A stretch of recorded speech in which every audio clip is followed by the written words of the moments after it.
Welcome to Sleepy Food Lore, a calm space for drifting, slowing down, and rediscovering the quiet comfort hidden in everyday foods.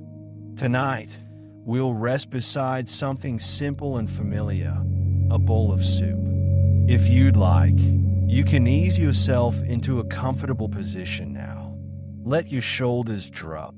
Allow the muscles around your eyes to soften. You don't need to do anything for the next little while.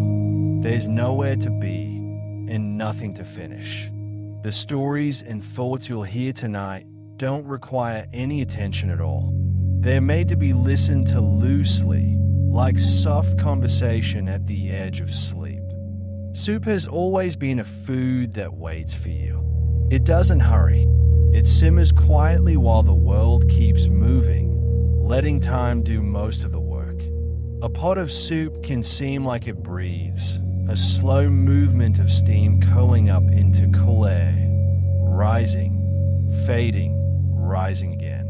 Long before we had written recipes on metal pots, people were simmering broths and infusions in hollowed stones, animal skins, clay vessels, and baskets sealed with carefully heated pebbles. Archaeologists have found signs of early soups dating back more than 20,000 years, some among the oldest prepared foods ever shared. And yet, even then, the idea was the same: warmth, nourishment, and patience. Soup has followed humanity through time, changing gently to fit each place. In ancient China, thin broths of herbs and grains were valued as tonics, balancing the body, not just feeding it. In the Mediterranean, soup was a daily ritual, a way of stretching humble ingredients to fill every bowl. In medieval Europe, it was often the safest way to eat, boiled pure and warm in a world without refrigeration. And even now, with all our speed and convenience, soup still asks us to pause. It asks for time, to chop, to stir, to taste, and then to wait. Every culture, every age, has found some form of gentle waiting in a pot of soup.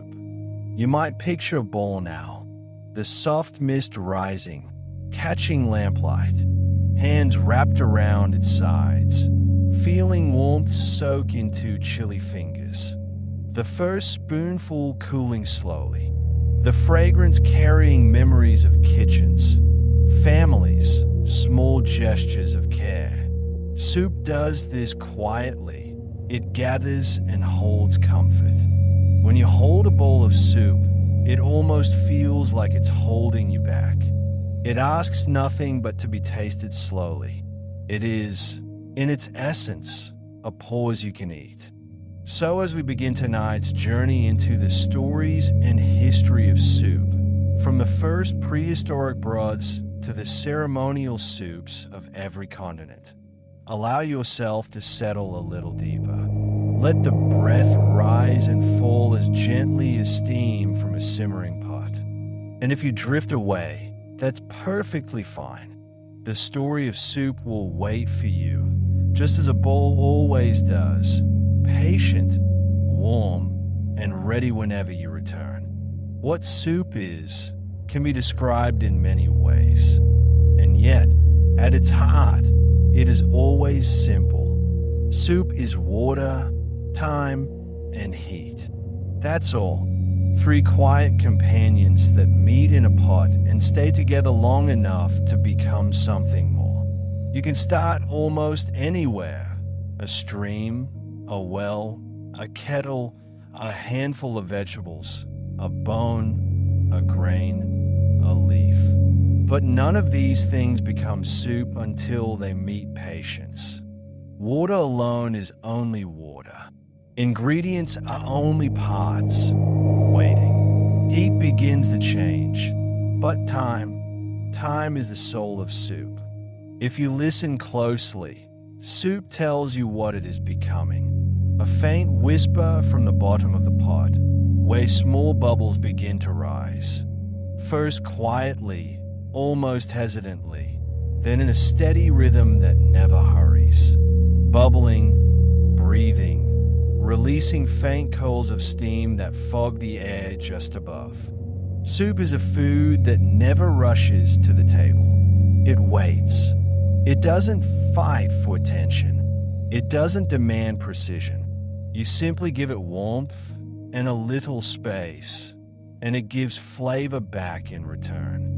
While it simmers, the world seems to slow with it. The sound of gentle bubbling fills the kitchen like a heartbeat, soft, even, and endless. You can walk away for a moment, and when you return, it is still there, still breathing quietly. Soup doesn't hurry to finish. It simply becomes ready when it is. In that quiet, something happens that is less like cooking and more like meditation. Ingredients that began as separate things begin to soften, mingle, and yield to each other. Hard edges melt. Spices fade into herbs. Vegetables drift apart and dissolve into the broth. One mood blends with another until everything shares one warmth, one smell, one color. This is why soup feels like comfort, because it is, by its very nature, patient. It waits to be stirred, to be cooled, to be shared. It doesn't punish mistakes. It forgives. If the heat wavers or the lid stays on too long, soup adjusts. It's a food that meets you where you are. And the act of simmering is more than cooking. It is companionship.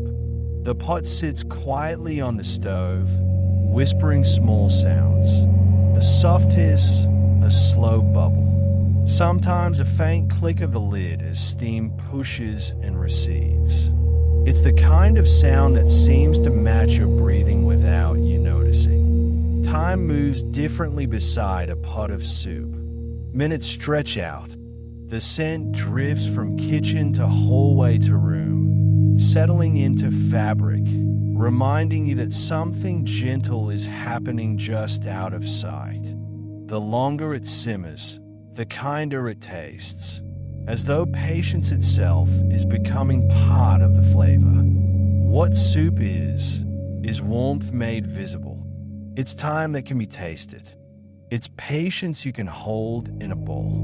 Most foods want to be eaten quickly before they cool, but soup is generous. Even as it cools, it stays gentle. It seems to say, I'll wait. Take your time. Rest a bit more before you eat. Soup is, in its simplest truth, the food of waiting. It doesn't need to arrive on time, and it doesn't ask you to be alert. It hums quietly in the background, like rain on a roof or the sound of a heartbeat through a blanket, until you're ready to listen again. So as you hear these words, imagine the slow simmer of a pot nearby, the rise and fall of tiny bubbles, the faint scent of warmth in the air. Let that steady rhythm guide your own, slower, calmer, softer, as we wander deeper into the story of soup. The deep history of soup, where warmth began. If you trace soup back far enough, before recipes, before metal pots or written words, you find yourself beside a fire, a very old fire, in the long dusk of human history. The air is cool, and the smell is faintly smoky. Someone is heating water, slowly, patiently. Before there were pots, there were stones, smooth river stones, heated in the flames and then dropped carefully into water held in animal skins or woven baskets lined with clay. The stones sizzled as they touched the surface, sending soft plumes of steam upward. Again and again, the stones were lifted and dropped, turning the water from cool to warm, from warm to gently bubbling. That sound, the small trembling of water beginning to simmer, might be one of the oldest cooking sounds in the world. Long before metal or written language, people were listening to that same rhythm. Bubbles forming, bursting, forming again. The first soup would have been simple: a bit of bone, a root, maybe a handful of herbs gathered from nearby earth. It would whisper as it heated, telling its story through breath and sound rather than words. From hunter-gatherer camps to the earliest hearths, soup was almost always shared. It was difficult to make alone. Water needed to be carried. Stones had to be heated and exchanged carefully. Gathering meant companionship, people taking turns to stir or watch the rising steam. This was food before ownership, before counting, before recipes. Soup as a quiet circle of survival and care.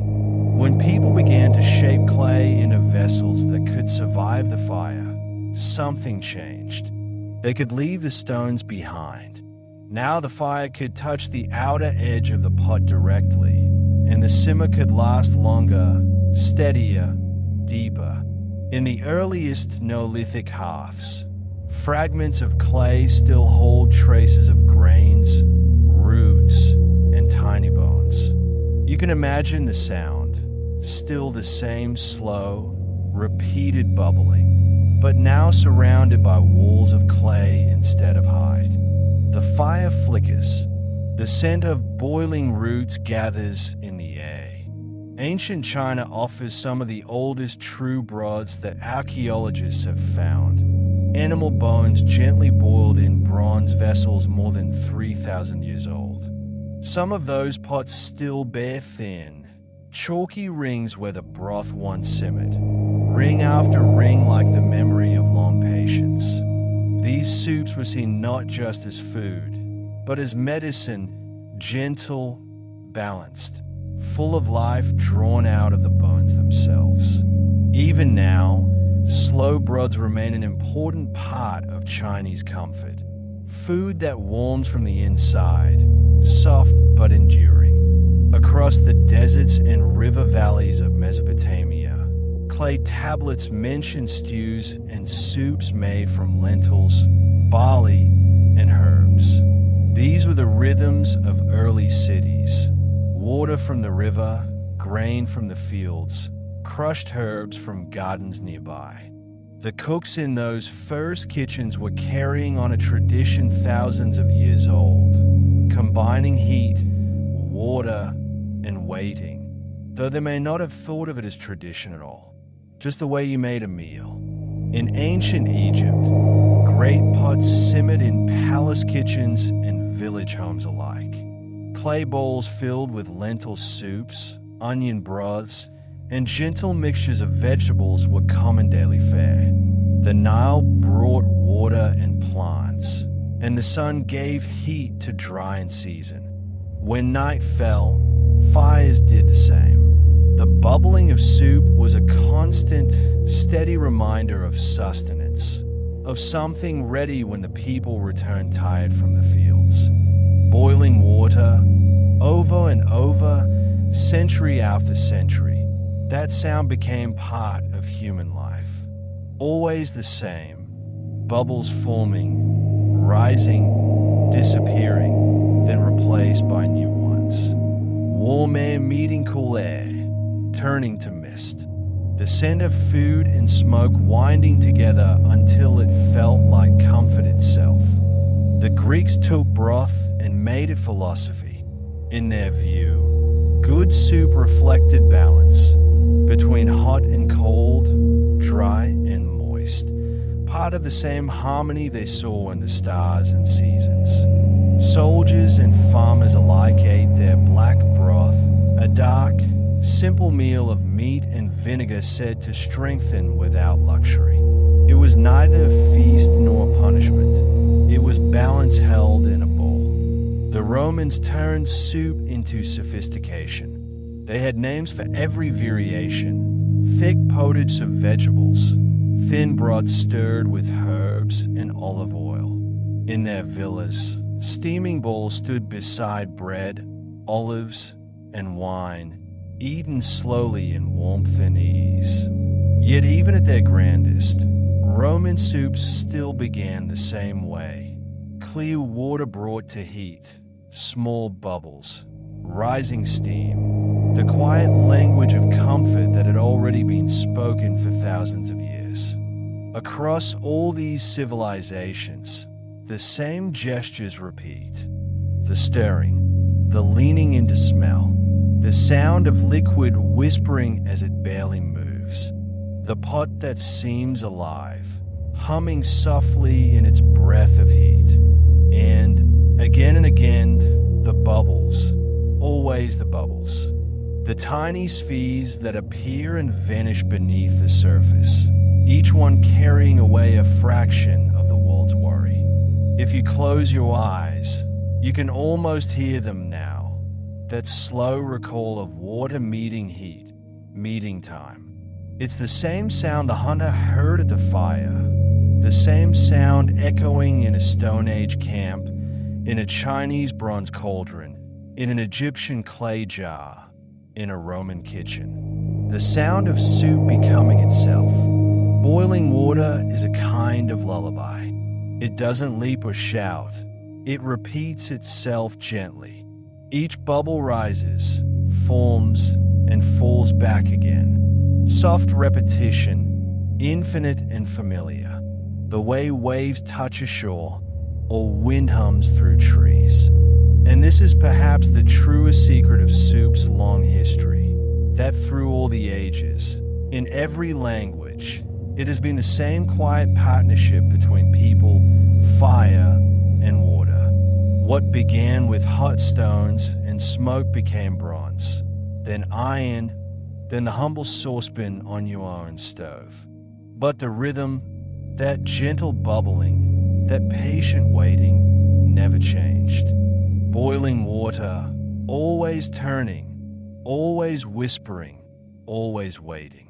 That is the deep history of soup, not just the story of how it was made, but the story of how humanity learned to wait, to listen, and to share warmth. Soup as survival food, the quiet strength of a bowl.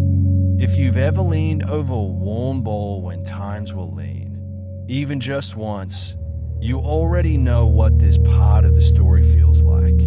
Soup has always been the food of survival. That doesn't mean desperation or sorrow, though those moments are often nearby. It means resourcefulness. It means stretching what you have, sharing what you can, and making warmth out of almost nothing. In times when cupboards were nearly bare and winter stretched on a bit too long, soup was the answer whispered through centuries. The act itself, adding a bit of water to something small, cutting pieces finer so they'd feed more mouths, was humanity's quiet ingenuity. One pot, one flame, one meal that could be shared again and again. Think of a pot on an open fire during a difficult season. A bone, left from the night before, returned to the water. A few root vegetables, chopped small, a crust of bread softened and added in. There's no waste, no rush. The heat draws out every remaining flavor, turning scraps into comfort. Soup smooths the sharp edges of scarcity, and sometimes it became a communal act of resilience. In villages, travelers and neighbors might bring one small ingredient each: a carrot, a handful of barley, an onion. The result, a shared pot large enough to feed everyone. That idea survived through time and even gave rise to stories like Stone Soup, where generosity transforms a nearly empty pot into a feast. In cities, the tradition evolved into something larger: soup kitchens. Warm, open spaces where steam filled the air and hunger met kindness. During the hardest decades, depression, drought, wartime, these kitchens were lifelines. Not fast or glamorous, just steady and human. The smell of soup became a kind of signal. Warmth was near, and no one need leave hungry. During the World Wars, great vats of vegetable broth bubbled in canteens and mess halls, nourishing soldiers and civilians alike. The recipes were humble: barley, split peas, bits of root, but the shared steam lifted spirits as powerfully as it filled stomachs. Even in the quiet desperation of ration lines, that steam meant survival. And in the Great Depression, soup was currency of care. People remember those simple broths: potatoes, cabbage, onions, sometimes only water thickened by time itself. But more than the ingredients, it was the act of sharing that mattered. A bowl of hot soup placed in two hands said, without words, "You're still part of us." That's what soup does best. It softens difficulty. It dilutes fear into something gentler, something that can be held, tasted, and passed on. Even now, when times become uncertain, whether through loss, illness, or simply a hard day, soup reappears, just as it always has. It doesn't need luxury. It doesn't need perfection. It asks only for a little warmth, a little time, and a willingness to share. It's worth noticing that whenever life becomes fragile, soup quietly returns to the table. It's not a symbol of hardship, really, more like endurance in edible form. A reminder that humanity survives not through abundance, but through the careful, patient act of nourishing one another. You can hear that same patience in every pot that's simmered through crisis. A soft bubbling, calm, steady, refusing to give up. And when those who are tired or frightened sit down before that bowl, they are met not by pity, but by warmth, by flavor drawn out of the simplest things, by resilience disguised as comfort. So even when the spoon hits the bottom of the bowl and the last trace of broth glimmers in the light, there is still something larger that remains. The sense that survival doesn't need to be loud. It only needs warmth, water, time, and the quiet will to continue on together. Cultural lore and the folklore of soup. Across cultures, soup is more than a bowl of warm liquid. It is often a symbol, a little ceremony, an old story that keeps being retold without needing words. When people gather around a pot, they aren't just sharing food. They are sharing beliefs, memories, and small hopes about the future. One of the most famous stories about soup and community is the old folk tale of stone soup. In the classic version, strangers arrive in a village with nothing but an empty pot and a smooth stone, and the villagers, afraid of scarcity, hide their food away. The strangers announce that they will make a special soup from a stone, but that it might taste just a little better with some salt, or a carrot, or a bit of grain, or a scrap of meat. Slowly, one by one, the villagers bring what they have, until the pot is full and everyone shares a warm, hearty meal. This story appears in many countries, with different names and details, but the heart of it stays the same. Soup becomes a lesson in generosity and shared abundance. In some Eastern European and Russian versions, the tale is told as axe soup or axe porridge, where a soldier uses an axe head instead of a stone. The message about cooperation and community is still there, just told through a different object. In Mexico, there is even a real traditional dish called caldo de piedra, stone broth, where heated stones are placed into bowls with fish, herbs, and water, echoing this ancient idea of turning almost nothing into something nourishing together. Many cultures also have soups that act as quiet symbols of identity and heritage. In Ukraine, borscht, a deep red beet soup, is not just a dish. It is considered a special part of Ukrainian culture and has been recognized by UNESCO as intangible cultural heritage in need of safeguarding. Its color and flavor carry centuries of memory, and for Ukrainians around the world, a bowl of borscht can feel like a small, warm piece of home. In East Asia, certain soups appear at important festivals, especially around the Lunar New Year.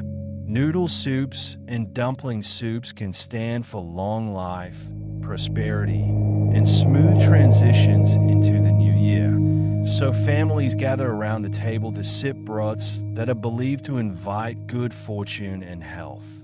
In some traditions, the act of sipping a specific soup at a particular moment, such as midnight, is thought to gently guide luck into the coming year.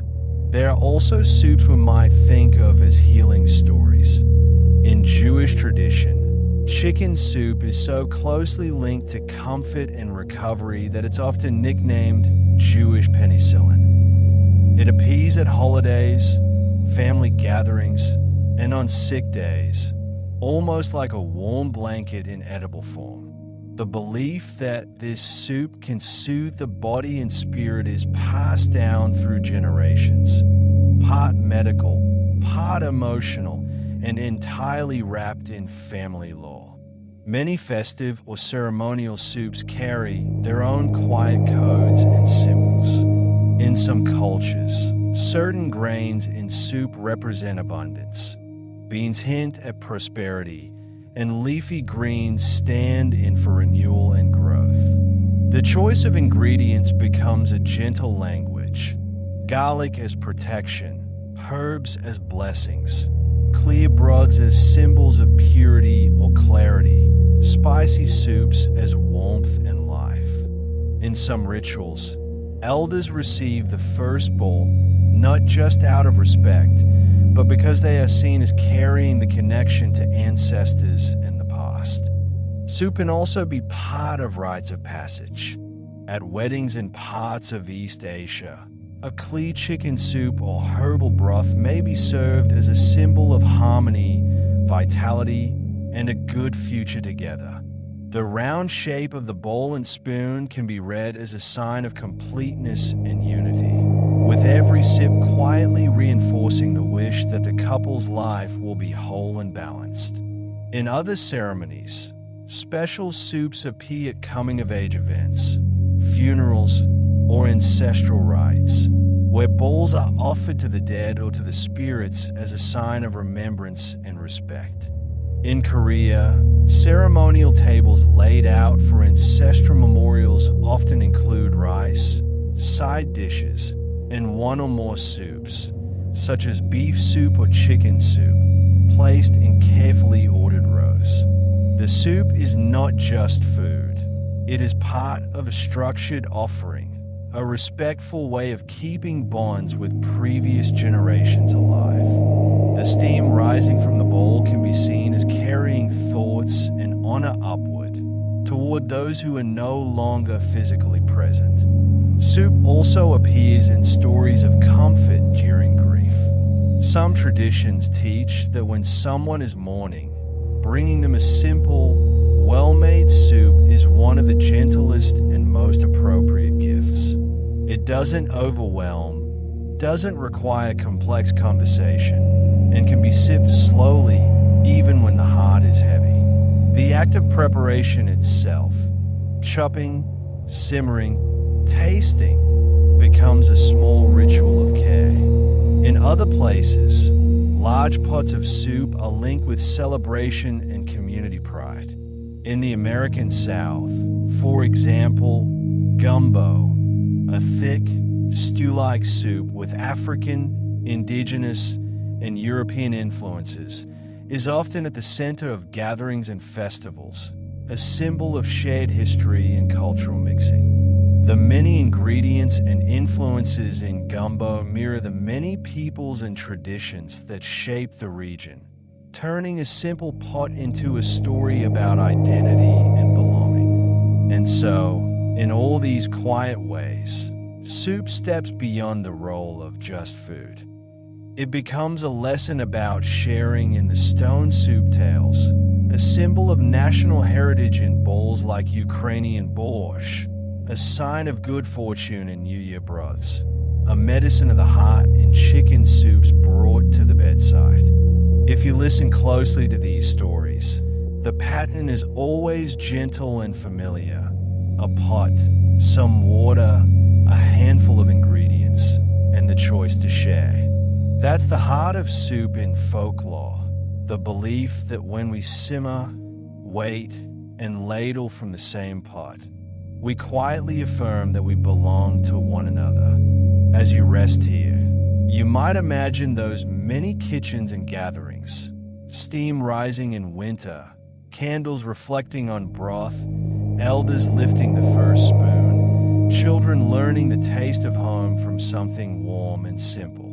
All those stories, from stone soup to festival soups, from heritage soups to healing soups, are different ways of saying the same soft thing. You are welcome at the table. There is enough warmth to share. Around the world, soup is less a recipe and more a rhythm, a pot, a slow heat, a familiar scent drifting through the house. Each tradition has its own way of letting water, time, and memory come together in a bowl. Chinese soups and kanji. In many Chinese homes, a gentle broth is as everyday as rice. A clear soup might simmer with chicken bones, ginger, and spring onion, or with dried mushrooms and roots. It often smells light and clean, with a softness that feels like breathing in warm mist. When it barely trembles on the stove, you hear only a faint clink of lid and spoon, the quiet of something that has all the time it needs. Kanji, or rice porridge, is another expression of that patience.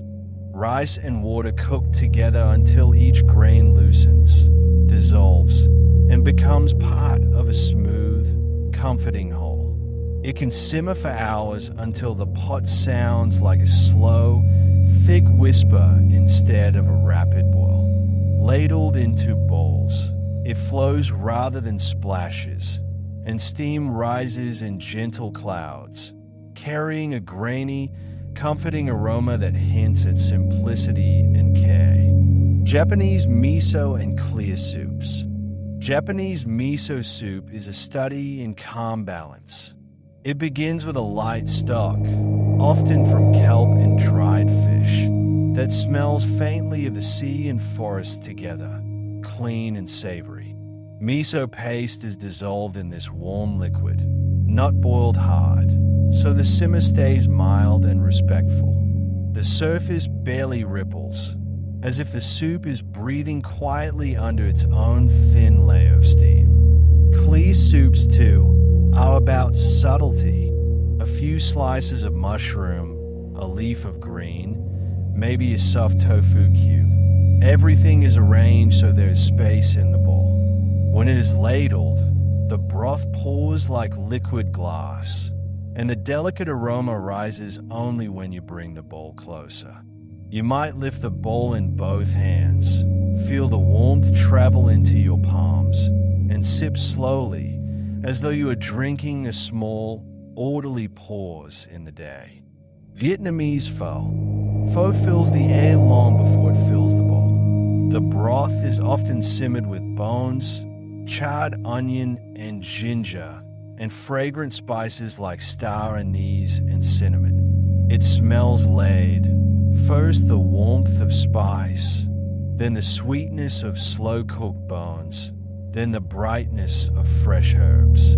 On the stove, the pot doesn't need to boil wildly, just a shy, steady bubbling that suggests depth is building with each quiet minute.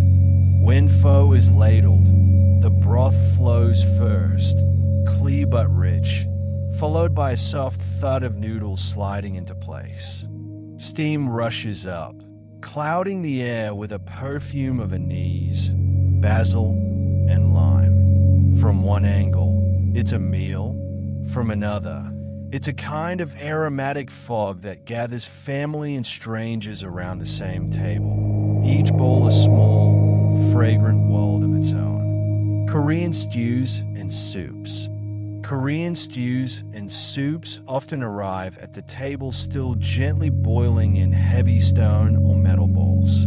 The surface trembles with bright orange bubbles or pale, milky ones, depending on the dish. You can hear a soft, insistent bubbling that feels almost alive, as if the stew hasn't quite decided to stop cooking yet. The smell depends on the stew, sometimes deep and fermented from kimchi, sometimes rich and meaty from long-simmered bones, sometimes clean and sea-salted from seafood and kelp. When you ladle from a communal pot, vegetables, tofu, and broth slide together, and each scoop carries both heat and community.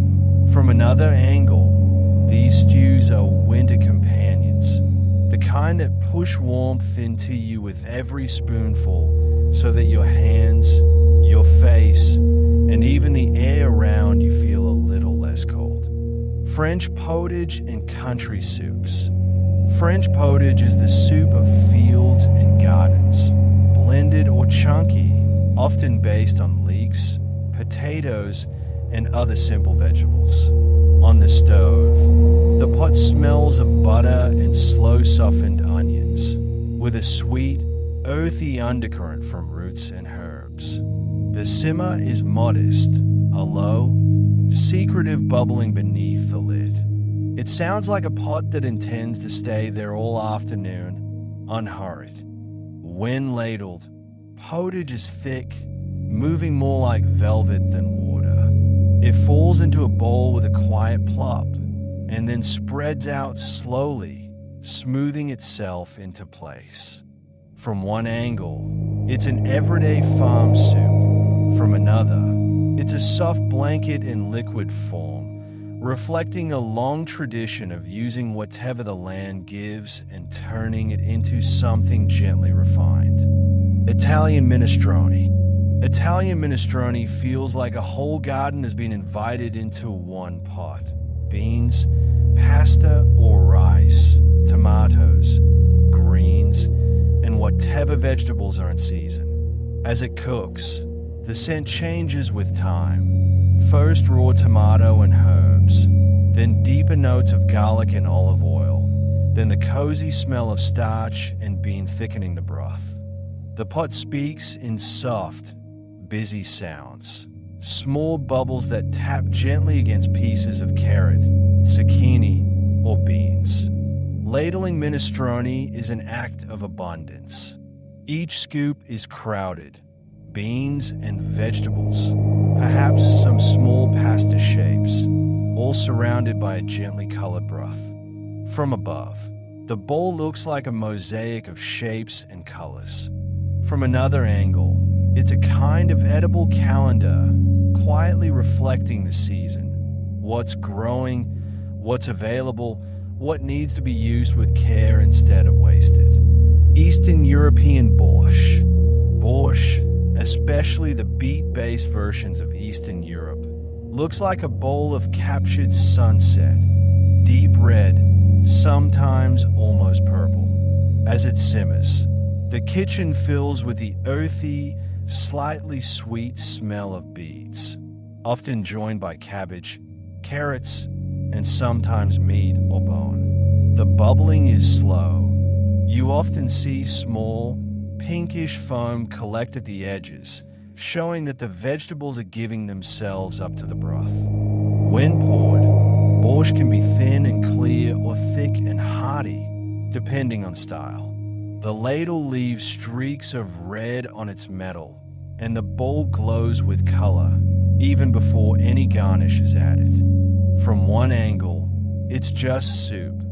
From another, it's a symbol of land and history, a way for families, especially in places like Ukraine, to hold on to identity through taste color, and tradition shared across generations. Middle Eastern lentil soups. In many Middle Eastern kitchens, lentil soup is a quiet staple. As red or yellow lentils cook, they slowly break down, turning the water into a soft, golden or amber puree. The smell is gentle but persistent. Onions softened in oil, perhaps garlic, cumin, or turmeric, and the nutty scent of lentils themselves. On the stove, the simmer looks almost sleepy, thick, slow bubbles that rise in the center and fall back without much fuss. When ladled, the soup flows in a smooth, steady ribbon, then settles quickly, making a soft, matte surface that catches the light. A squeeze of lemon or a sprinkle of herbs can change its character in an instant, from purely comforting to quietly bright. From one angle, it's an inexpensive, everyday meal. From another, it's a long-trusted way of turning modest ingredients into something that feels generous and complete. African peanut and okra soups. In parts of West and Central Africa, peanut-based soups and stews are rich, fragrant companions to staple grains. As crushed peanuts cook with tomatoes, onions, and spices, the kitchen fills with a deep, roasted aroma, both earthy and slightly sweet. The simmer is thicker and more assertive. You can sometimes see the surface heave softly as the dense liquid releases big, slow bubbles. Okra-based soups have their own personality. As okra slices cook, they release a smooth, silky texture that changes the way the simmer looks and sounds. The movement becomes glossier, more cohesive, as if the ingredients are holding hands. Ladling these soups brings up a generous scoop of sauce clinging to pieces of meat or vegetables. From one angle, they are daily sustenance.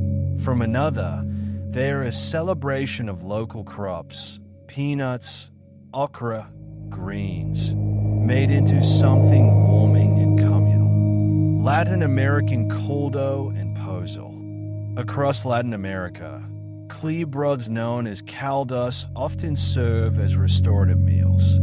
A chicken caldo might simmer with bones, corn, carrots, cilantro, and onion, filling the air with a light, herbal, and homely perfume. The simmer is relaxed, sending up small, clear bubbles that make vegetables sway gently in the pot. It smells like a promise that you will feel better by the time the bowl is empty. Pozole, traditional in Mexico, is more ceremonial. Hominy, large, treated corn kernels, simmers for hours with meat and aromatics. As it cooks, the scent grows deeper and more layered. Corn, garlic, and sometimes chilies blending into a warm, almost festive aroma. When pozole is ladled, the broth pours first, then the big corn kernels and tender meat follow with a soft, satisfying weight. From one angle, it's a feast soup for celebrations and gatherings.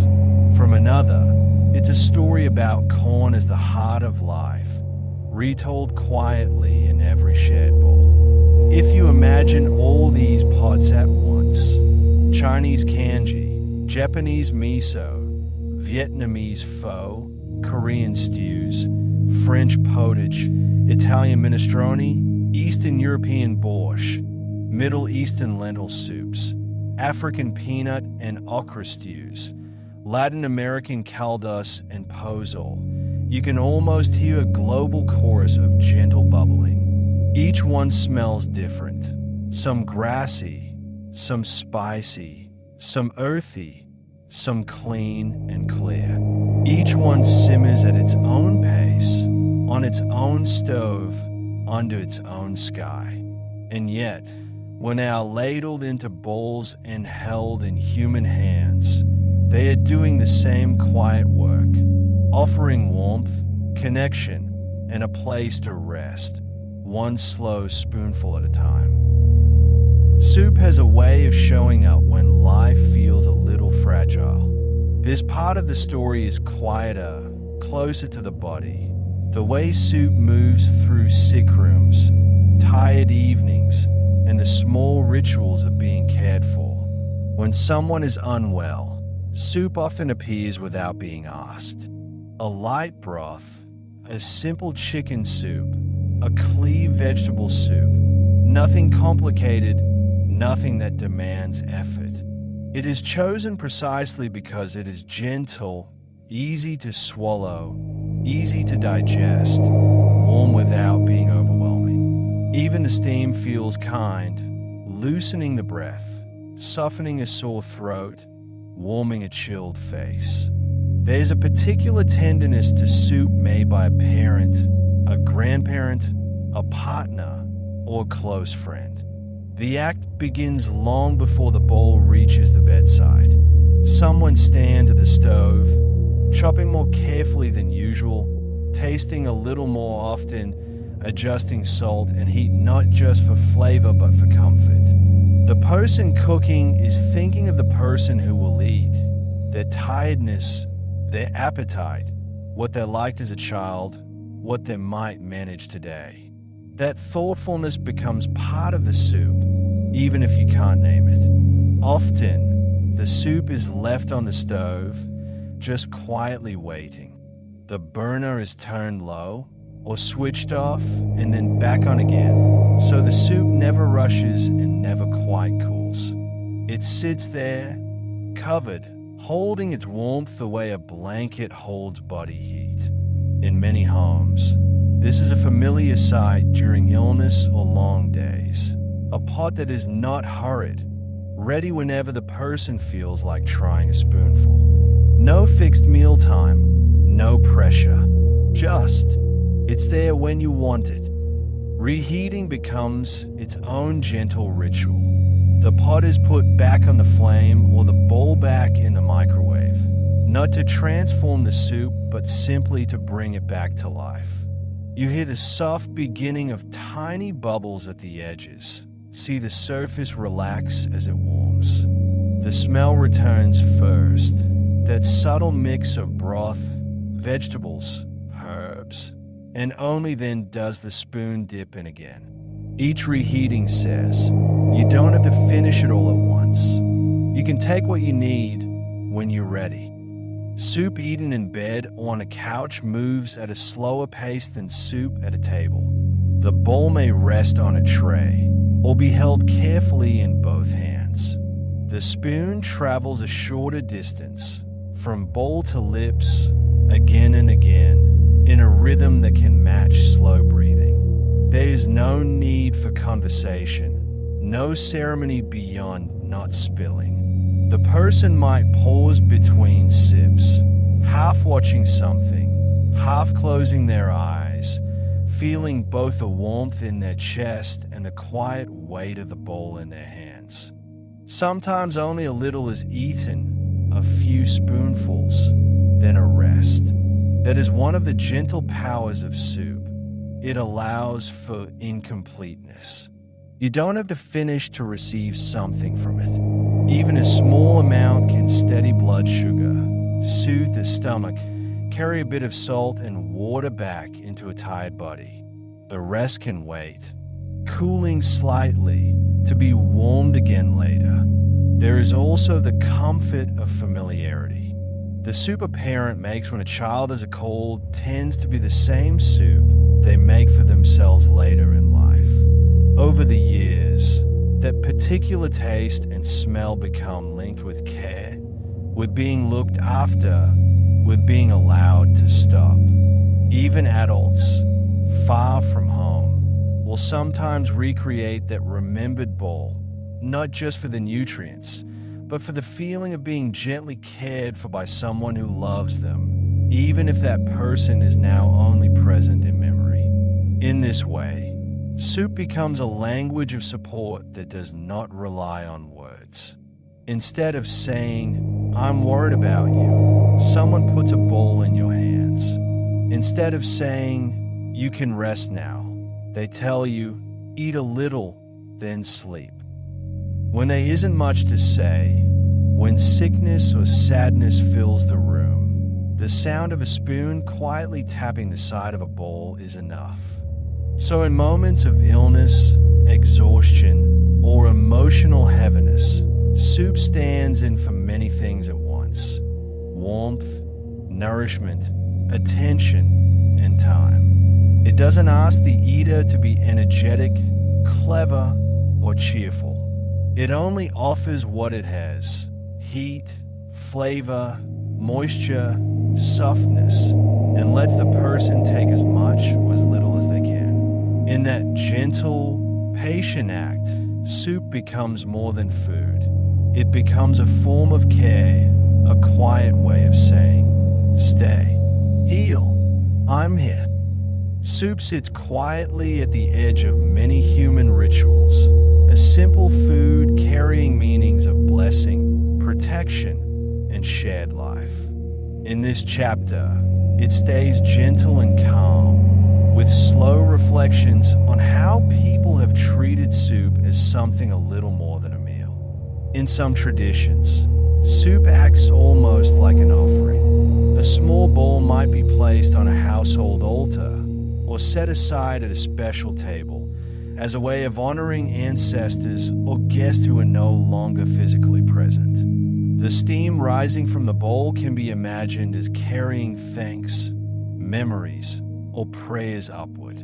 The soup is usually simple: broth, grains, vegetables, because the point is not luxury but sincerity, a quiet gesture that says, "You are remembered and you still have a place at our table."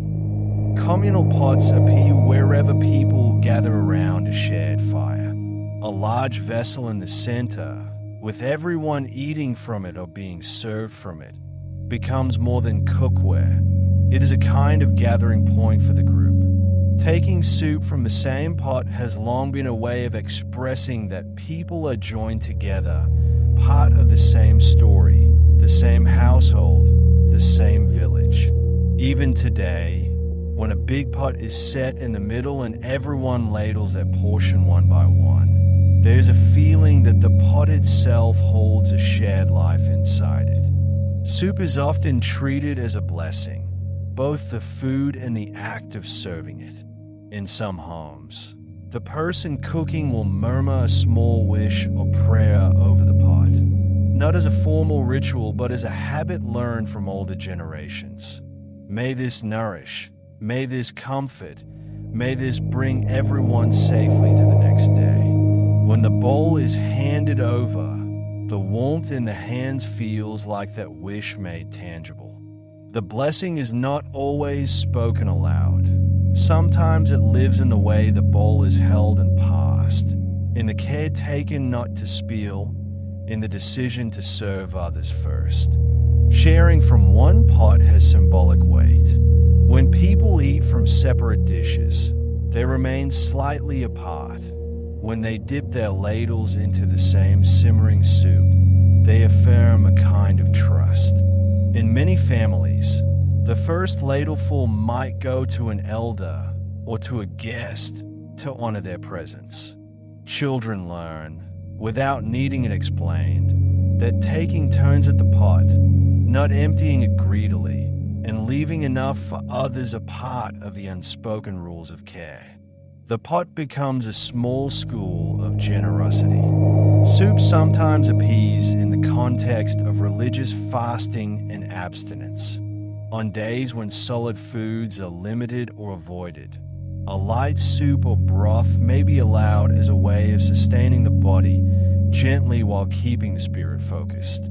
Thin vegetable soups, clear broths, and simple grain soups can form the bridge between strict fasting and everyday eating. In this role, soup carries a double meaning. It respects restraint while preventing harm, a compromise between devotion and basic physical need.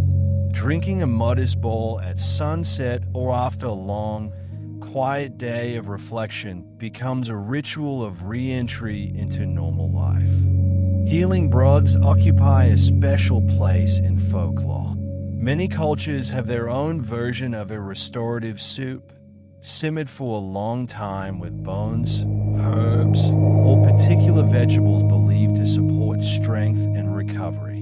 Whether or not the exact claims are scientifically precise, the shared belief itself has power. The long simmer, the careful skimming, the patient tasting all send a message that this broth is being made with intention. To sip, it is to take in not only nutrients but also the idea that one is being gently repaired from the inside outward. Soup can also be seen as a protective food. The warmth is thought to guard against cold weather, the spices against winter illnesses, the broth against weakness. In some traditions, certain ingredients, garlic, ginger, particular herbs, are included not just for flavor but because they are thought to ward off harm or negativity. A pot of soup bubbling by the door or on the hearth might be imagined as creating a small shield of warmth and good health around the home, especially during harsh seasons or unsettling times. There are quiet superstitions, too. For example, some people treat the first bowl poured from a fresh pot as special and give it to someone they wish to honor or protect. Others avoid spilling soup, believing it could symbolically spell good fortune, or they might tap the spoon gently on the side of the bowl in a habitual pattern before eating, as if aligning themselves with something steady. These gestures are small and not always explained, but they form part of the private folklore of a household. Taken together, these rituals and beliefs turn soup into a soft kind of language. A bowl placed on an altar says, "You are close." A pot in the center of a table says, "We belong together." A light broth at the end of a fasting day says, "You may return gently to the world." A healing soup says, "Your strength is coming back." A protective, steaming bowl on a cold evening says, "You are safe here, within this circle of warmth."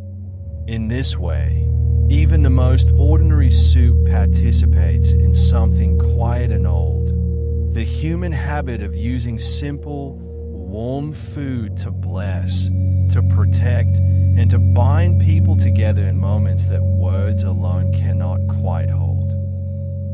Soup is a little lesson in gentle science that you can feel more than understand. When you make soup, you're really working with heat moving from place to place. The flame or electric element warms the bottom of the pot. The pot warms the water, and the warm water rises while cooler water sinks. Over time, this slow circulation carries warmth to every corner of the pot. Nothing is rushed. The heat simply travels again and again in quiet loops.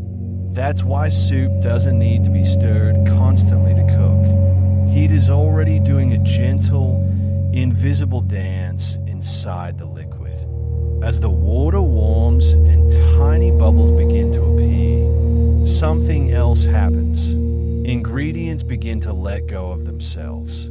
Vegetables soften and loosen their flavors. Bones and meat release their richness. Herbs share their scents. It's all very gradual.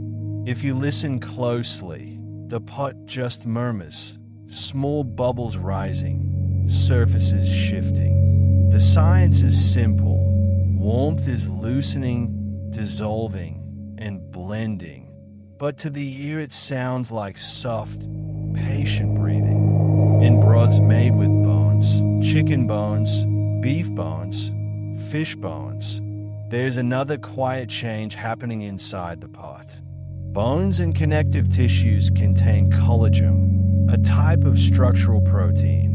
When soup simmers for a long time, that collagen slowly unwinds and melts into the liquid, turning into gelatin. You can't see this moment happen, but you can feel it later. The broth tastes a little fuller, and when it cools in the fridge, it may wobble slightly, like a soft jelly. That gentle wobble is the science of collagen turned into comfort. This slow release is why a broth that has only just reached the boil can taste thin, while a broth that has been quietly simmering for hours feels round and deep. The longer you give it, within reason, the more time the heat has to coax flavor out of the bones and vegetables. It's like steeping tea. A quick dip gives color, but time gives depth. Soup is just a longer, warmer version of that same idea, stretching out over an afternoon instead of a few minutes. The smell of soup is another part of its quiet science. As the liquid heats, tiny molecules of flavor escape into the air. They ride up with the steam and spread through the room. That is why you can walk into a house and know that soup is cooking before you ever see the pot. Your nose catches pieces of onion, herbs, meat, or mushrooms floating invisibly in the air. The brain often links these smells with safety and care, memories of childhood kitchens, sick days tended by parents, or evenings when everyone came home to something warm. The chemistry is simple, molecules becoming airborne, but the feeling is deeper.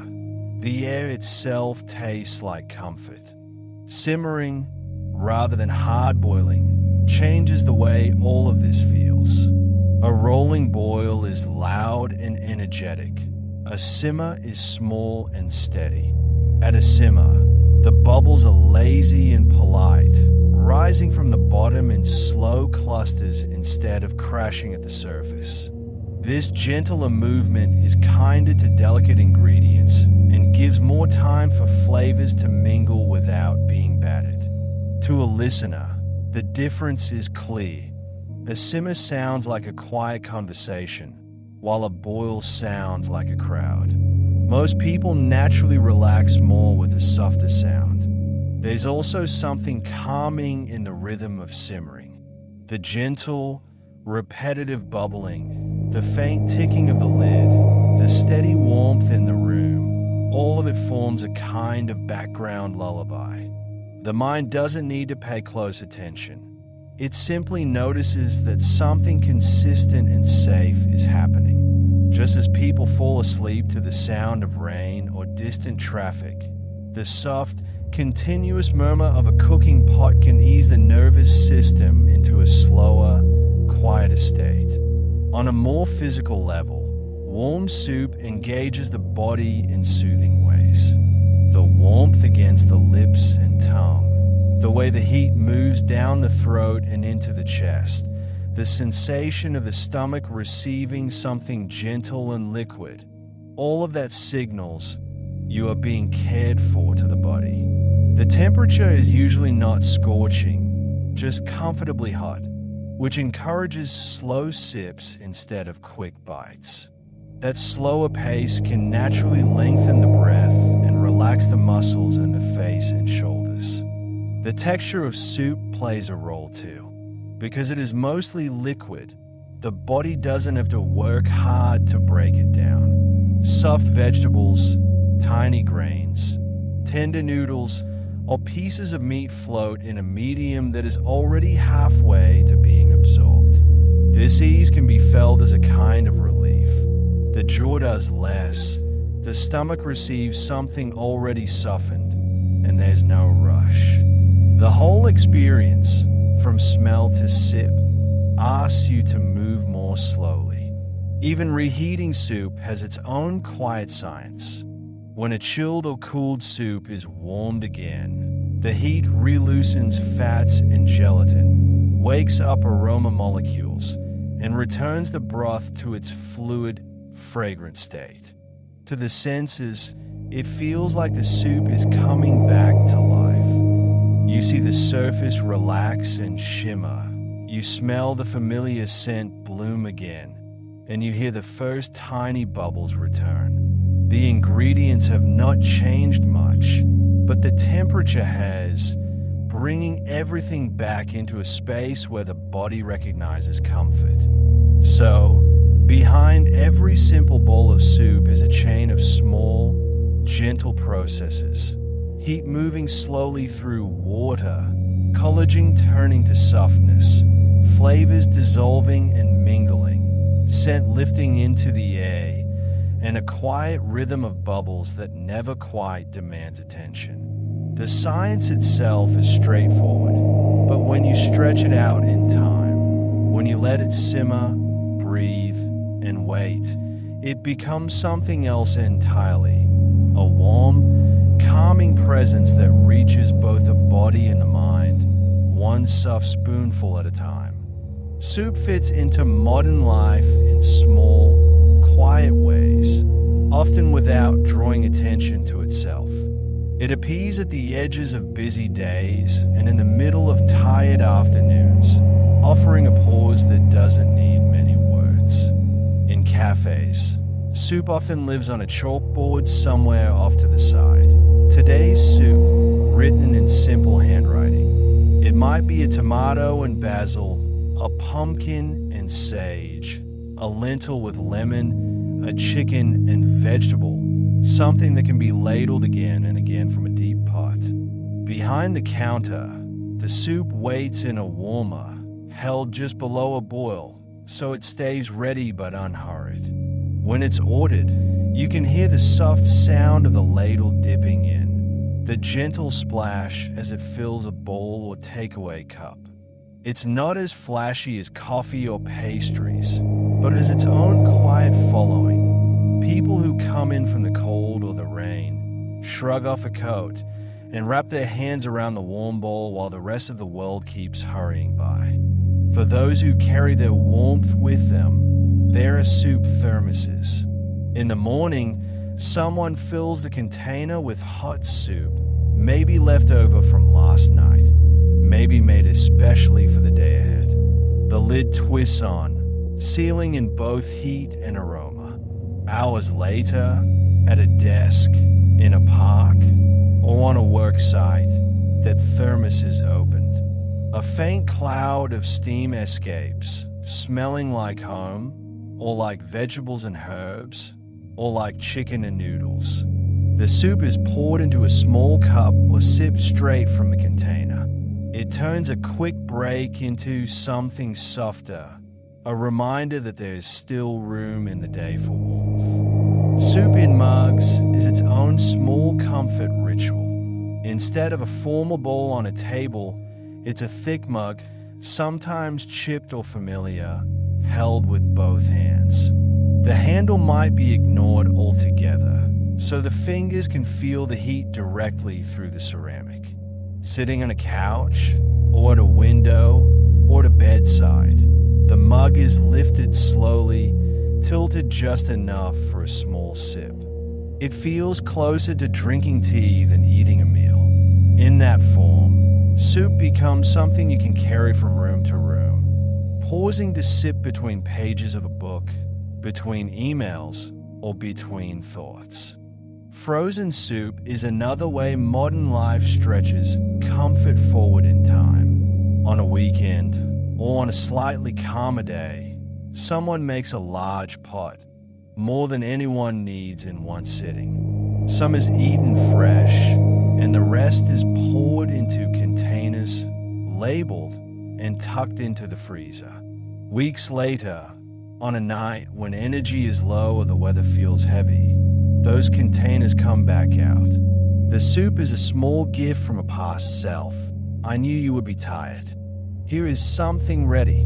Defrosting becomes a slow return, solid blocks turning to liquid, icy surfaces melting into soft, fragrant warmth. The meal is technically quick, but the feeling is unhurried because the work was already done. On rainy days, soup feels almost like part of the weather.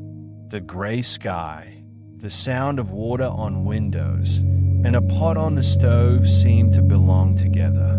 The air inside grows slightly humid as steam mingles with the cool damp coming from outside. The scent of simmering broth of vegetables fills corners and hallways. Some people automatically think of soup when they see heavy clouds, as if the sight of rain nudges an old memory. Boots by the door, a pot on the stove, a bowl on the table, hair still damp from outside.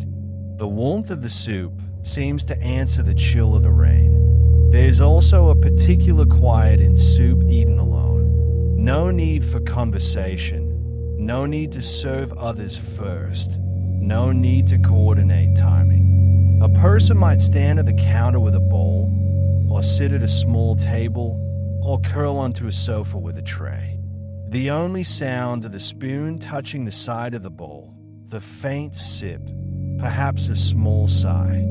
In these moments, soup becomes less about sharing and more about self-care, a way of saying to oneself, I deserve to be warmed, even if no one else is here to do it for me. It's a modest luxury, nothing elaborate, just heat, flavor, and a reason to pause. In all these modern habits, cafe bowls, thermoses, mugs, frozen portions, rainy day pots, solitary meals, soup continues its old role in a new context. It fits into busy schedules without losing its softness. It waits in warmers, in flasks, in freezers, and on stoves, ready to turn moments of hunger, tiredness, or chill into something gentler. However rushed the day may be, the spoon slowing down inside a bowl is still a small, steady reminder that there is room, even now, for warmth, patience, and quiet nourishment. Soup holds many small, quiet wonders that reveal themselves only if you notice them slowly. A pot of soup often tastes better the next day. Fresh from a stove, the flavors are bright but still a little separate. Vegetables sharp, broth lively, herbs distinct. Left overnight in the fridge, something shifts.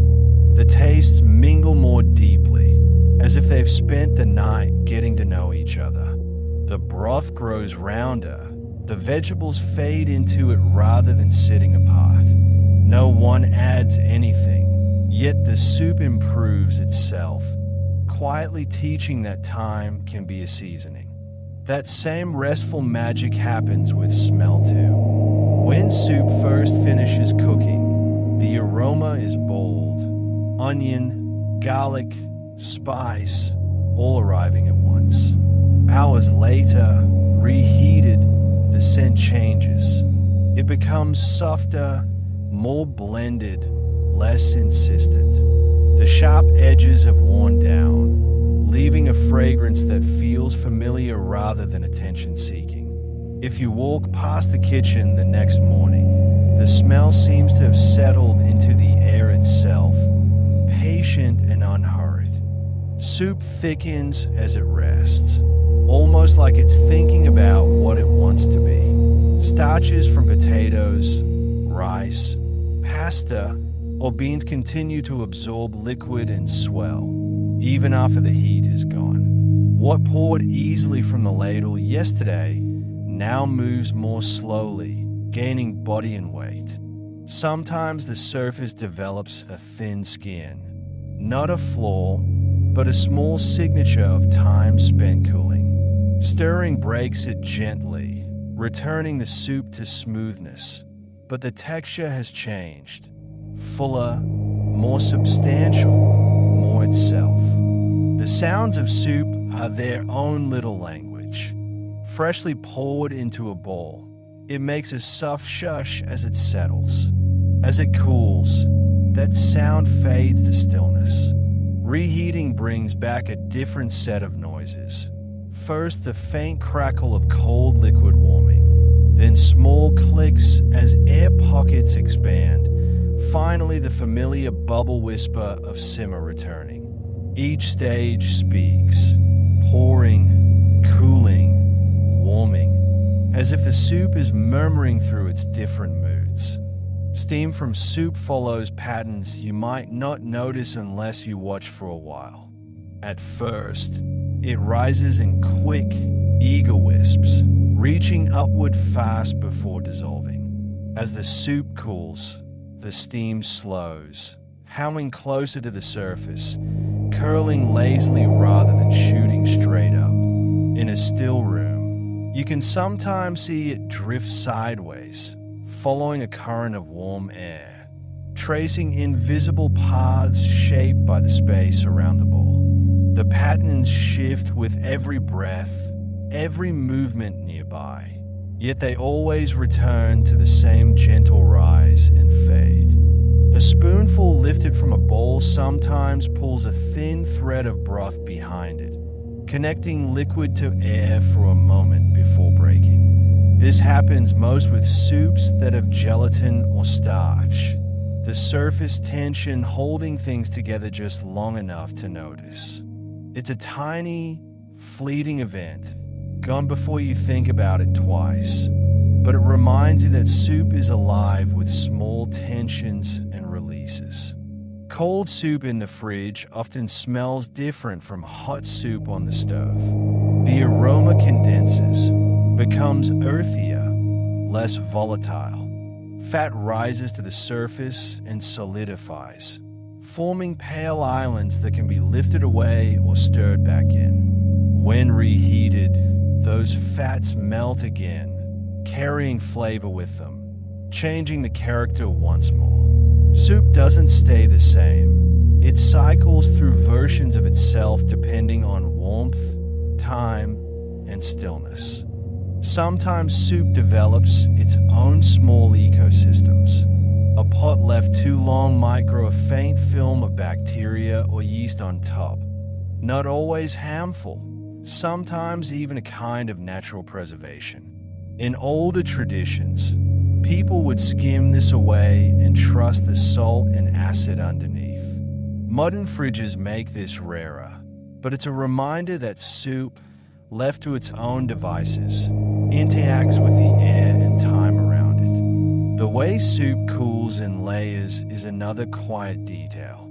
The surface temperature drops first, forming that thin skin. The middle cools more slowly, protected by steam. The bottom, closest to the bowl, stays warm longest. If you stir midway, these layers blend. If you don't, each sip tells a small temperature story, from cool to warm and back again. Soup left in the pot overnight sometimes separates, broth pooling at the bottom, solids floating higher.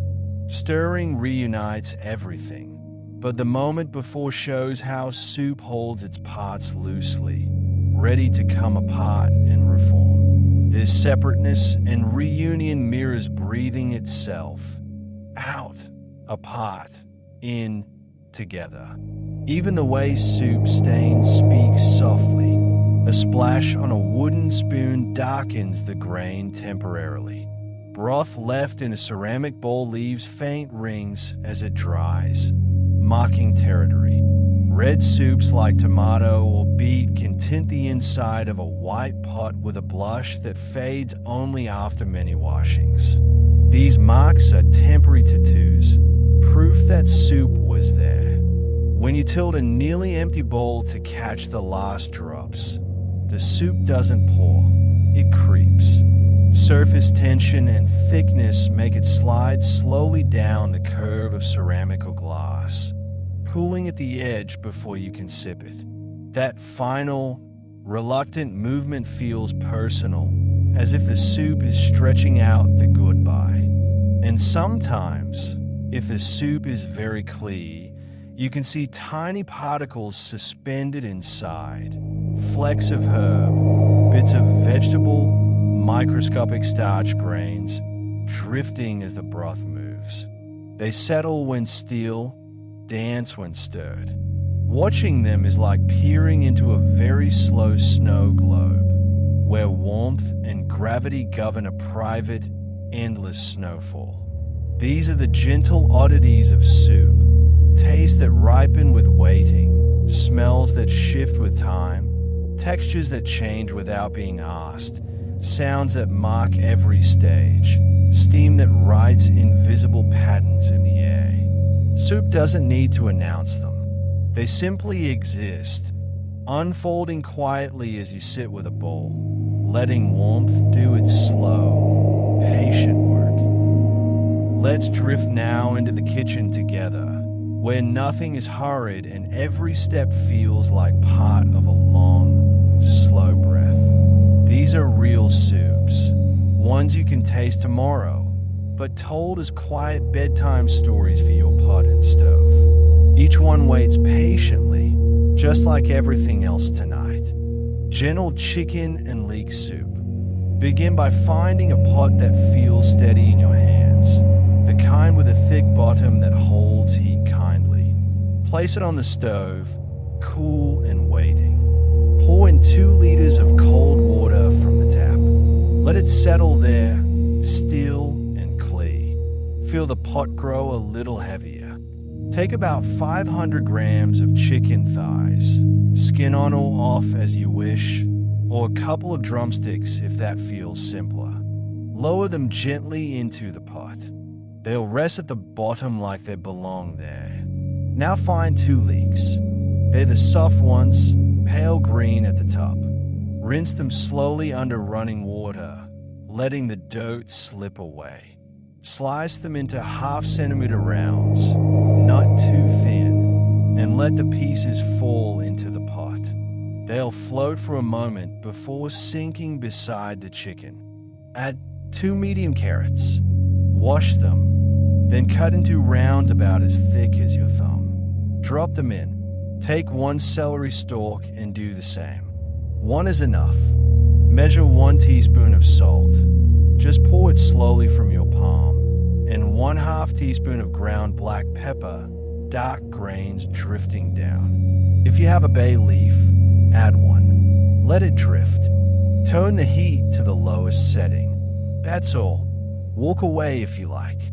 After about 40 minutes, you might notice the water trembling faintly. Small bubbles will gather at the edges, too shy to rise quickly. That's good. Let it stay there. When 1.5 hours has passed, the chicken should feel tender if you press it gently with a spoon. The broth will smell like quiet evenings. Turn the heat off completely. Let the soup rest, covered, for 20 more minutes. Then, if you wish, lift out the chicken, pull it apart softly with forks, and return the pieces to the pot. Taste. Add a little more salt if it whispers for it. Ladle into bowls when you're ready. This soup will wait for you. Tomato and basil soup that simmers forever. Choose your heaviest pot, the one that sits solidly. Place it on a cool stove. Pour 1.5 liters of water, cold and still. Let it pause there. Take 1 large onion. Peel it slowly, feeling the papery skin give way.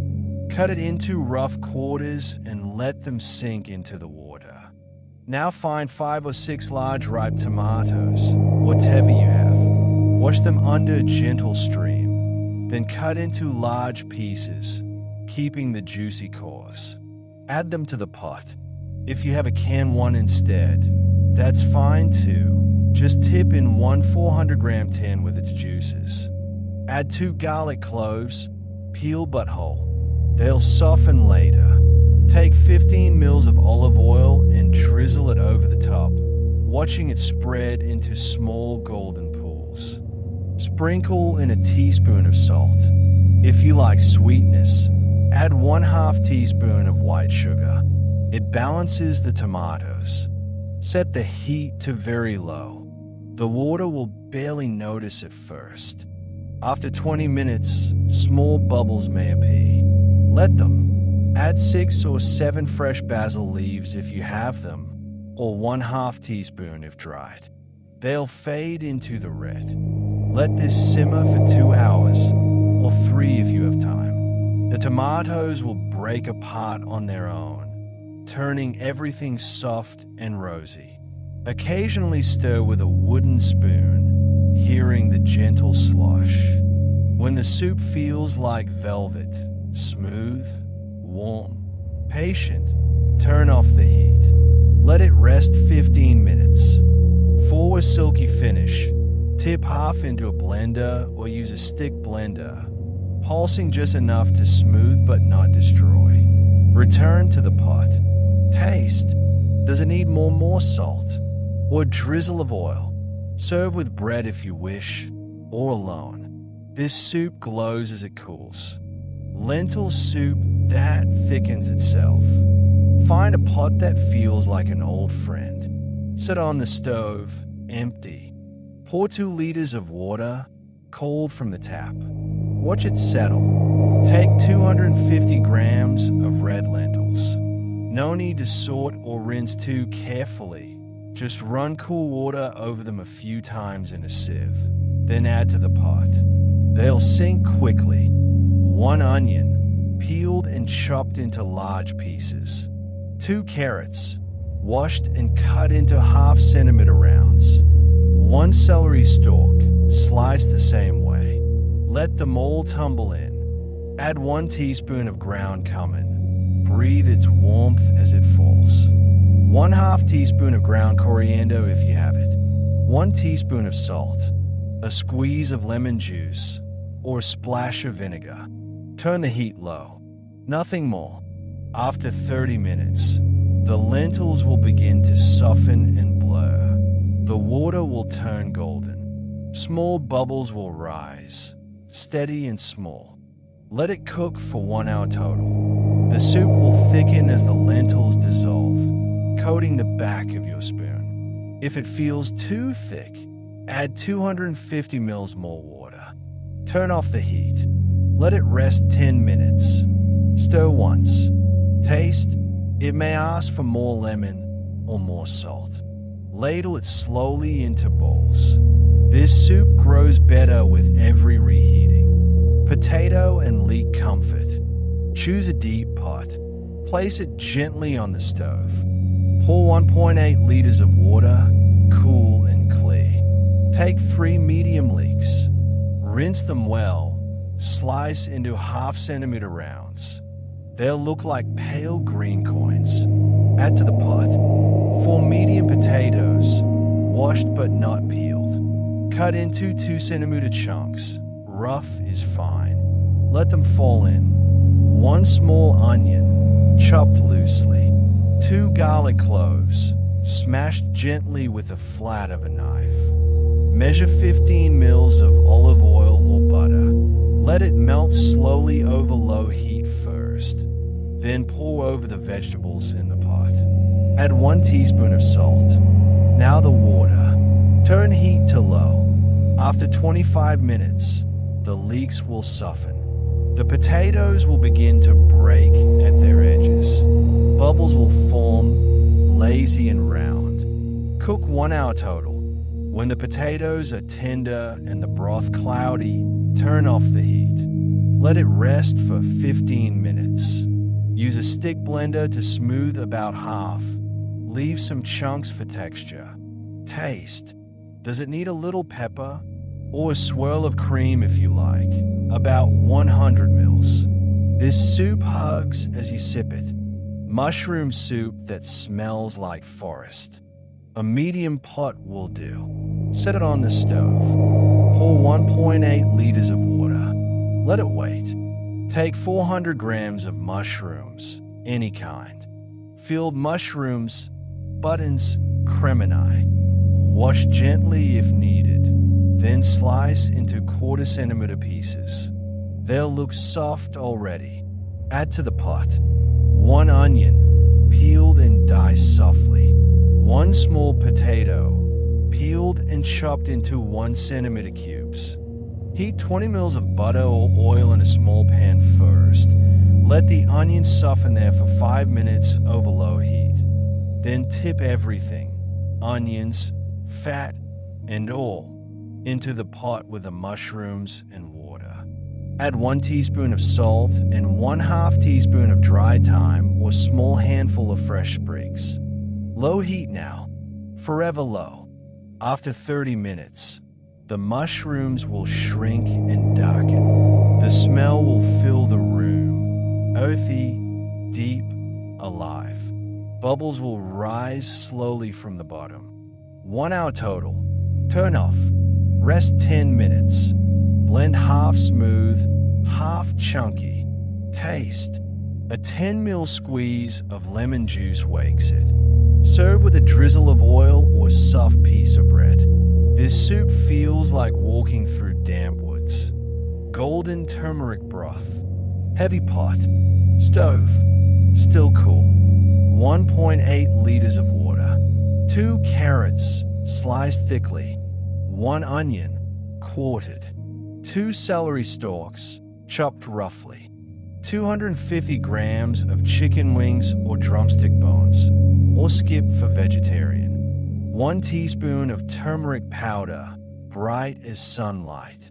1/2 teaspoon of ground ginger. 1 teaspoon of salt. Low heat, no rush. After 40 minutes, the broth turns golden. Bubbles gather at the edges. The turmeric stains everything softly. 90 minutes total. Strain if you want clarity or leave rustic. Rest 15 minutes off heat. Add a handful of chopped parsley or coriander at serving. Taste. Does it need more salt or more lemon? This cleanses as it warms. These soups don't demand perfection. They breathe with you. Make one tomorrow when the house is quiet. Let the pot simmer as you rest nearby. Each will taste better the next day, waiting patiently in the fridge, ready when you are. Let's drift now to faraway places where soup has waited for centuries, each one told as a gentle bedtime story for your pot. These are real, famous soups, ones that have warmed homes for generations. Pho, Vietnam's fragrant street soup. Find a deep pot, the kind that holds memories. Set it gently on the stove. Pour in 3 liters of cold water. Let it rest there, still and patient. Take 1.5 kilograms of beef or chicken bones, marrow bones if you can find them, or a mix of necks and backs. Lower them into the pot. They settle heavily at the bottom. Now 2 large onions. Hold them over an open flame or under a hot grill until their skins blacken and blister. Peel away the char once cooled. Then drop the soft flesh into the pot. Add 3 thumb-sized pieces of ginger, charred the same way. Take 1 teaspoon of salt, 5 whole star anise, 3 cinnamon sticks, 5 cloves, 1 teaspoon of coriander seeds. Let them fall in like little treasures. Turn the heat very low. This is a long simmer. After an hour, small bubbles will appear. Skim any foam that rises, but gently. Let the pot breathe. 3 hours total. The broth should glow golden amber, fragrant enough to fill the house. Turn off the heat. Strain through a fine cloth or sieve, pressing softly on the solids. Discard them. Let the broth rest. When serving, soften 200 grams of flat rice noodles in hot water, then place in deep bowls. Add very thin slices of raw beef. Ladle the scalding broth over. It cooks the meat instantly. Place fresh coriander, Thai basil, mint, bean sprouts, lime wedges, and sliced chilies beside the bowl. Let each person build their own balance. This soup dreams of busy streets and steaming mornings. French onion soup, a magnificent and hearty meal. Choose your heaviest pot. Place it on a cool stove. Take 100 grams of butter and 30 mils of olive oil. Let the butter melt slowly over low heat until it smells nutty and golden. Now 5 large onions, yellow or brown. Peel them one by one, feeling the papery skins slip away. Slice into thin half rings, letting them fall into the butter-like pale ribbons. Sprinkle half a teaspoon of salt over the onions. That's all they need now. Let them cook. Very low heat. No browning yet, just softening. Stir every 10 minutes or so, hearing the gentle hiss. This takes time, 40 minutes until they turn translucent and sweet. Add 250 ml of white wine. Let it bubble softly for 5 minutes, carrying away sharpness. Pour in 2 liters of beef or vegetable stock, warmed first. 2 bay leaves, half a teaspoon of dried thyme, 1 clove of garlic, smashed gently. Simmer for 1 hour, uncovered. The onions will melt into deep gold. Taste. More salt, a grind of pepper. When ready, ladle into oven-proof bowls. Float a thick slice of baguette on each. Cover completely with grated Gruyere or other melty cheese. Place under a grill until golden and bubbling, 3 to 5 minutes. The cheese stretches as you pull the balls away. Let them rest 2 minutes before eating. This soup tells stories of cold evenings and crackling fires. Italian minestrone, the garden in a pot. A wide, heavy pot feels right for this. Set it waiting on the stove. Pour 60 ml of olive oil. Let it warm gently. Take 1 onion, 1 carrot, 1 celery stalk. Chop them all into half-centimeter pieces, soft and even. Let them fall into the oil, hearing the faint sizzle. Sprinkle 1/2 teaspoon of salt. Cook low and slow for 10 minutes until softened and fragrant. No color needed. Add 400 grams of chopped tomatoes from a tin with all their juice. 2 garlic cloves, minced softly. Let this simmer 5 minutes, stirring occasionally.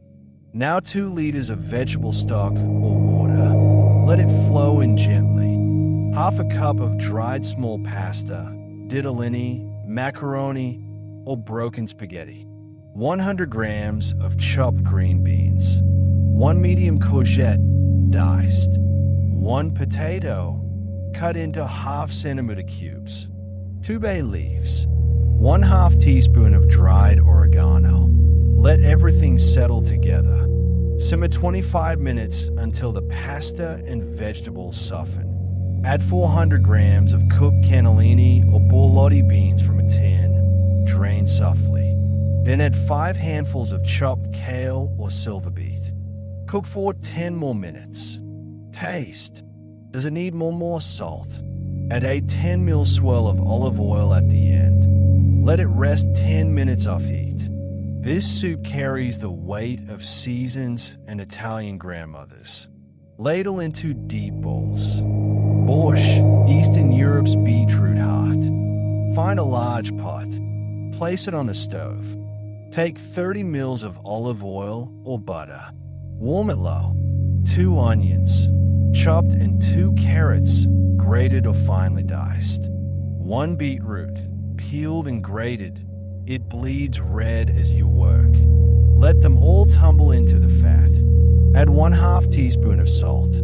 Cook gently 15 minutes until softened, stirring as the kitchen turns rosy.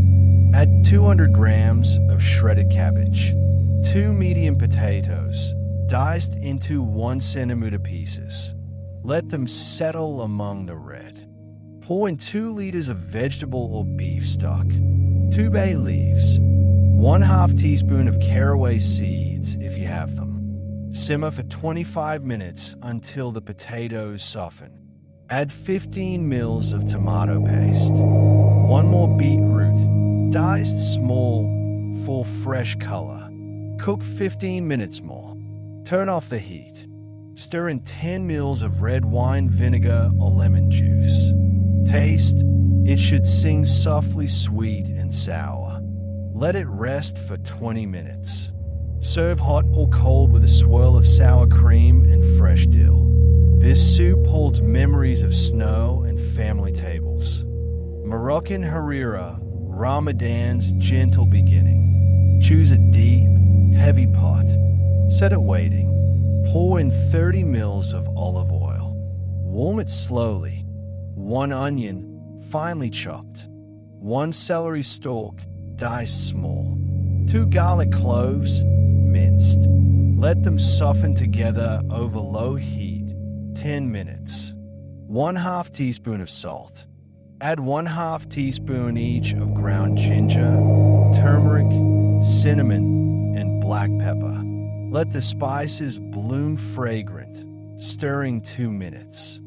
200 grams of dried chickpeas, soaked overnight or from a tin. 100 grams of red lentils, rinsed. Pour in 2.5 liters of water or stock. Add 2 tomatoes, chopped roughly. 1 small bunch of coriander, chopped, and 1 small bunch of parsley, chopped. Bring to a gentle simmer. Skim if needed. Cook for 1 hour until the chickpeas soften. Add 100 grams of vermicelli or angel hair pasta, broken into short pieces. Cook 10 minutes more until pasta softens. Stir in 15 ml of lemon juice. Taste. Does it need more salt or more lemon? Rest for 10 minutes. This soup breaks fast and welcomes nights. Ladle it slowly, breathing its warmth. Japanese miso soup, 5 ingredients, endless calm. A small pot suits this simplicity. Place it on the stove. Pour in 1 liter of water. Let it come to the faintest simmer, just trembling at the edges. Take a 2-centimeter piece of kombu, dried kelp. Wipe it gently, don't rinse. Let it float in the water 5 minutes. Remove the kombu. Add 15 grams of bonito flakes, katsuobushi. Wait 3 minutes as they sink and darken. Strain through a fine sieve, pressing softly. Your dashi is ready. In a small bowl, place 40 grams of miso paste, white or red, whichever whispers to you. Ladle 100 ml of hot dashi over it. Whisk gently until smooth, no lumps. Pour this miso mixture back into the pot with remaining dashi. Do not boil now, just warm through. Add half a block of silken tofu, cubed softly. 2 spring onions, sliced into thin rings. Let them drift 5 minutes in the warmth. Turn off the heat. Ladle into small bowls and sip from the bowl itself, feeling the steam kiss your face. This soup is morning. This soup is peace. Mexican pozole roe, celebration in red. A very large pot is needed for this festive soup. Set it steady on the stove. Take 1.5 kilograms of pork shoulder or ribs, cut into large chunks and place in the pot. Add 400 grams of dried hominy, pozole corn, soaked overnight and rinsed. Or 2 large tins if time is short. Pour 4 liters of water and add 4 teaspoons of salt. Bring to a simmer slowly. Skim the foam as it rises. 5 garlic cloves, peeled whole. 1 onion, quartered. 2 bay leaves. Simmer for 3 hours, maybe 4, until the pork melts tender and the hominy blooms open like flowers. Make the red sauce. Take 6 dried guajillo or ancho chilies, stemmed and seeded. Toast them lightly in a dry pan. Then soak them in hot water for 10 minutes. Blend with 1 garlic clove, 1 teaspoon of salt, and 250 ml of water until smooth. Strain into the pork pot. Simmer for 30 minutes more. Taste. More salt. Shred pork softly in the pot. Rest for 20 minutes. Serve with chopped cabbage, radish slices, oregano, lime wedges. This soup dances across tables. These soups carry continents in their bowls. Make one when the house grows still. Let the steam rise as you listen to its story. They all taste deeper tomorrow, waiting patiently in the cold. Let's keep drifting through kitchens where steam rises slowly and nothing asks for hurry.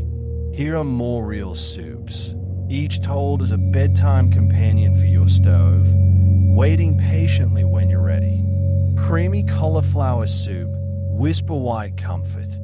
Find a medium pot and place it on a cool stove. Pour in 1.8 liters of water. Let it pause there. Take 1 medium cauliflower. Pull away the tough leaves. Cut the florets into small, even pieces about 2 centimeters across.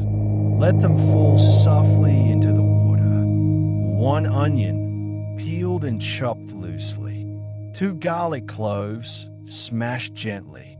1 medium potato, peeled and diced into 1 centimeter cubes. Measure 20 mils of olive oil or butter. Let it warm first in the pot over low heat until it shimmers faintly. Then add the onion, garlic, and potato. Sprinkle in 1 teaspoon of salt. Let them soften together 10 minutes, stirring occasionally like a soft conversation. Add the water and cauliflower. 1 bay leaf if you have it. Low simmer now. After 25 minutes, the cauliflower will be tender, almost melting. Turn off the heat. Let it rest for 5 minutes. Use a stick blender to smooth everything until creamy. No lumps. Taste. Add a 10 ml swirl of cream if you wish, or a little more salt. Ladle into warm bowls. This soup feels like fresh snow falling quietly. Split pea and ham soup, green and smoky. Choose a heavy pot. Set it waiting. Pour in 2.5 liters of cold water. Take 400 grams of dried green split peas. Rinse them under cool water, watching the cloudy water run clear. Add them to the pot. 1 smoked ham hock, about 500 grams, or ham bone if that's what you have, and lower it gently in. 1 onion, chopped roughly. 2 carrots, sliced into thick rounds. 1 celery stalk, chopped the same. 1 teaspoon of salt. 1/2 teaspoon of dried thyme. 1 bay leaf. Turn the heat to low, very low. After 30 minutes, small green clouds will form as the peas soften. Skim any foam from the ham. Simmer for 2 hours total, or until the peas dissolve completely and ham pulls apart with a fork. Lift out the bone, pick off the meat, shred it softly, return to pot. Taste. Does it need more salt? Add a splash of vinegar. Let it rest for 15 minutes. This soup thickens beautifully overnight. Thai coconut tom kos soup, lemongrass dreams. Take a small pot for this fragrant broth and place on the stove. Pour in 1 liter of full-fat coconut milk. Add 500 mils of chicken or vegetable stock. 2 stalks of lemongrass, cut into 5 centimeter pieces and gently crushed with the back of a knife. 4 kaffir lime leaves if you have them, torn once. 1 thumb-sized piece of galangal or ginger, sliced thinly. 2 shallots, sliced. Bring to the faintest simmer for 5 minutes. Add 300 grams of chicken breast or thigh, sliced into thin strips, or firm tofu cubes, and 8 mushrooms, sliced. 10 mils of fish sauce or soy sauce. 1/2 teaspoon of palm sugar or brown sugar. The fragrant juice of 1 lime. Simmer for 10 minutes until the protein cooks through. Taste. Does it need more lime or more fish sauce? Turn off the heat. Add chopped coriander and Thai basil. Let it rest for 5 minutes. This soup transports you to rainy tropics. butternut squash soup or in a bowl. Take a deep pot and place on a cool stove. Add 30 ml of oil and warm it slowly. 1 onion, finely chopped. 2 garlic cloves, minced. Let them sweat together for 10 minutes over low heat with 1/2 teaspoon of salt. Take 1 kilogram of butternut squash, peeled, with the seeds scooped out, cut into 3-centimeter chunks. Add this to the pot. Sprinkle 1/2 teaspoon of ground nutmeg or cinnamon. Let the spices wake gently for 2 minutes. Pour in 1.5 liters of vegetable stock or water, and add 1 sprig of thyme or sage if nearby. Simmer for 25 minutes until the squash melts against a spoon. Turn off the heat. Blend until velvety smooth. Taste. Add 10 ml of cream or coconut milk, and a drizzle of chili oil if you like gentle heat. Rest for 10 minutes. Ladle slowly. This soup glows orange as it cools. Greek lemon chicken soup, silky and bright. Take a medium pot. Pour in 2 liters of chicken stock, homemade or good shop bought, and bring to a gentle simmer. Add 500 grams of cooked chicken, shredded softly from a roast or poached breast, and 100 grams of long grain rice, rinsed once. Add 1 teaspoon of salt and simmer for 15 minutes until the rice softens. In a bowl, whisk 2 eggs until pale and fluffy. Slowly drizzle in 250 ml of hot stock from the pot, whisking constantly so the eggs don't scramble. Pour this mixture back into the pot, stirring gently. Then add the juice of 2 lemons slowly. Taste. It should dance between rich and tart. Warm through for 3 minutes, no boiling. Turn the heat off. Stir in chopped dill or parsley. Rest for 5 minutes. This soup feels like Mediterranean sun on cool stone. African peanut soup, earthy and deep. You will need a heavy pot for this rich soup. Take 30 ml of peanut or vegetable oil. Warm on low. 1 onion, chopped. 2 garlic cloves, minced. 1 thumb of ginger, grated. 1 chili, de-seeded and chopped fine. Cook together for 10 minutes with 1/2 teaspoon of salt. Sprinkle in 1.5 teaspoons of ground coriander. 1 teaspoon of smoked paprika. Let the spices bloom for 2 minutes.